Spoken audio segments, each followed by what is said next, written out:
Assalamualaikum warahmatullahi wabarakatuh. Perkenalkan, nama saya Zahrani Bunga Safira dari kelas 2B dalam mata kuliah Ilmu Lingkungan dan Mitigasi Bencana.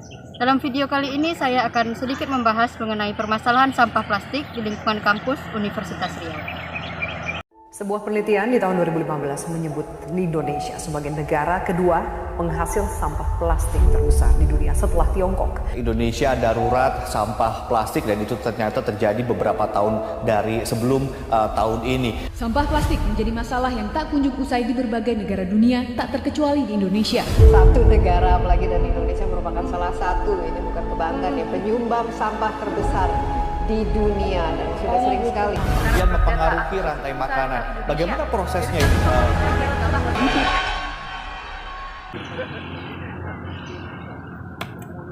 Di Indonesia, menurut data statistik persampahan domestik Indonesia, sampah plastik menduduki posisi kedua dengan jumlah 5,4 juta ton per tahunnya atau setara dengan 14% dari total keseluruhan produksi sampah di Indonesia. Bahkan menurut Kementerian Kelautan dan Perikanan Indonesia, Indonesia menempati posisi kedua sebagai penyumbang sampah plastik terbesar dunia setelah Cina pada tahun 2019 dengan total 3,21 juta metrik ton sampah per tahunnya. Itu baru di Indonesia saja, bukan di seluruh dunia.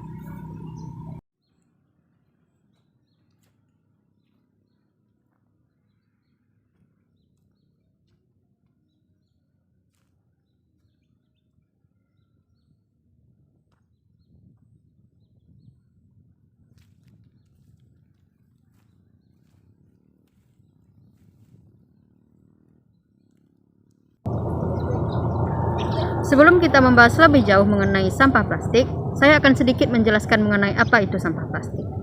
Saya yakin sebagian besar dari kita pastinya udah tahu dong mengenai apa itu sampah plastik. Jadi sampah plastik itu adalah jenis sampah anorganik. Jadi sampah ini tidak dapat diuraikan dalam waktu singkat, membutuhkan waktu setidaknya bertahun-tahun untuk dapat diuraikan.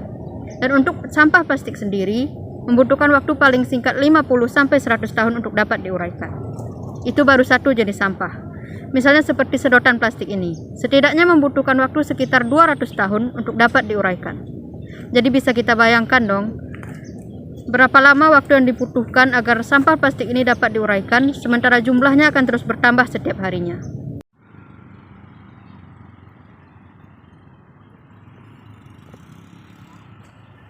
Bahkan bisa kita lihat di sini, Universitas Riau sendiri pun tidak terbebas dari yang namanya sampah plastik.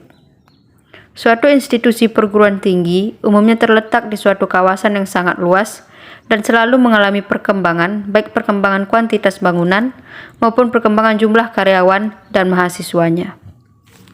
Semakin banyak jumlah karyawan dan mahasiswa dengan segala aktivitasnya, maka akan semakin banyak pula sampah yang akan dihasilkan. Segala kegiatan di dalam kampus bisa menyebabkan dampak negatif dalam tingkatan tertentu terhadap lingkungan. Salah satu dari dampak tersebut adalah timbulnya sampah. Universitas Riau sendiri memiliki 11 fakultas yang menerima ribuan mahasiswa setiap tahunnya. Seiring dengan meningkatnya jumlah mahasiswa, maka dapat dipastikan pula akan meningkatkan jumlah sampah yang akan dihasilkan nantinya. Jadi sebenarnya apa sih solusi dari permasalahan sampah plastik ini? Sejauh ini belum ada solusi yang betul-betul menangani permasalahan sampah plastik ini sampai ke akar-akarnya. Tapi dari sudut pandang saya pribadi, justru solusi dari permasalahan sampah plastik ini ada di tangan kita. Mengingat semua permasalahan sampah plastik ini awalnya dari kita sebagai manusia. Jadi semua solusi dari permasalahan sampah plastik ini sebenarnya ada di tangan kita. Hanya butuh sedikit kesadaran dari masing-masing individu untuk bisa lebih bijak dalam menggunakan sampah plastik atau melihat anak cucu kita tersiksa ke depannya dengan apa yang kita tinggalkan di hari ini. Kita sebagai generasi muda dan mahasiswa yang memiliki kekuatan untuk memberi dampak dan perubahan terhadap lingkungan dan orang-orang di sekitar kita, dapat melakukan berbagai upaya untuk mengurangi dan mengatasi permasalahan sampah plastik ini. Yang pastinya bisa dimulai dari diri kita terlebih dahulu. Bisa dimulai dari hal-hal kecil di sekitar kita, misalnya membuang sampah pada tempatnya, mengambil sampah yang ada di sekitar kita dan membuangnya ke tempat sampah meskipun itu bukan punya kita. Mulai secara perlahan menghindari penggunaan sedotan plastik, membawa botol minum isi ulang kemanapun kita pergi, dan tidak lagi menggunakan air minum kemasan yang hanya bisa digunakan sekali pakai, mulai berbelanja menggunakan tas sendiri dan tidak lagi menggunakan kantong plastik. Bisa dimulai dari hal-hal sesederhana itu.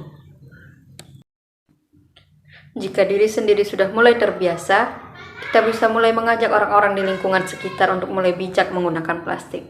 Kita, sebagai generasi muda yang kreatif, bisa membuat berbagai barang dan kerajinan dari bahan plastik daur ulang menjadi bahan siap pakai dan siap jual. Seperti ini, dan masih banyak contoh lainnya. Mulailah bijak dalam menggunakan plastik, agar anak cucu kita kelak tidak menderita oleh apa yang kita tinggalkan di hari ini. Cintai bumi kita, karena ini rumah kita.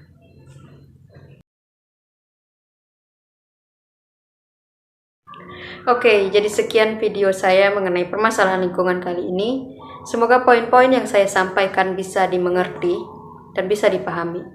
Assalamualaikum warahmatullahi wabarakatuh.